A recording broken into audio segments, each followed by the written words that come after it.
6 மாசம் வரைக்கும் இந்த ப்ராசஸ் பண்ணுங்க. ஓகேங்க.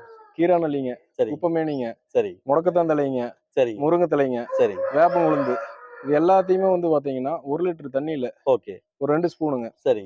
பனங்கருப்பட்டி இருக்குதுல்லங்க, ஆமாங்க. அதைய வந்து பார்த்தீங்கன்னா, ஒரு 1/4 கிலோ சரி, 1 லிட்டர் தண்ணிக்கு. சரி, உள்ள தண்ணிக்குள்ள போட்டு சுண்ட வச்சுங்க. சரி.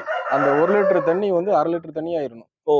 கசாயம். ஆமாங்க. அது ஒரு கசாயம் அத இல்லைங்களா? எடுத்து நீங்க வாயில வந்து ஒவ்வொரு கோழி ஏதாவது பெண் கோழிகளுக்கு வந்து பார்த்தீங்கன்னா, ஒரு 5 எம்எல், ஆ, ஆண் கோழிகளுக்கு வந்து ஒரு 10 எம்எல் குடுக்கலாங்க. குடுக்கலாம், சின்ன குஞ்சுகளுக்கு வந்து குடிக்கிறதுல வச்சுக்கலாங்க. 1 கிலோ 1 1/2 கிலோ இருக்கிறது 2 எம்எல், 3 எம்எல் குடுக்கலாங்க. குடுக்கலாம். குடுக்கையில வந்து பார்த்தீங்கன்னா, அதோட உணவு குடல் வந்து பார்த்தீங்கன்னா ஆரோக்கியமா இருக்கும். அதுல வந்து ஆரோக்கியமா அந்த இருக்கும். புளி புளியா ஒரு இன்ஃபெக்ஷன் இருக்குங்க. சரிங்க, சரி. லிவர்ல தான் இருக்குங்க. அது லிவர்ல வந்து வெளியில இருந்து இருக்கக்கூடியது. பார்த்தா தெரியாது. தெரியாது. கோழி சாகறப்ப தான் அது நமக்கு என்னங்கிறது தெரியும். கண்டிப்பா, இதை கண்டிப்பா. குடுக்கையில வந்து பார்த்தீங்கன்னா, அது உங்களுக்கு அந்த ப்ராப்ளம் வராது. வராது.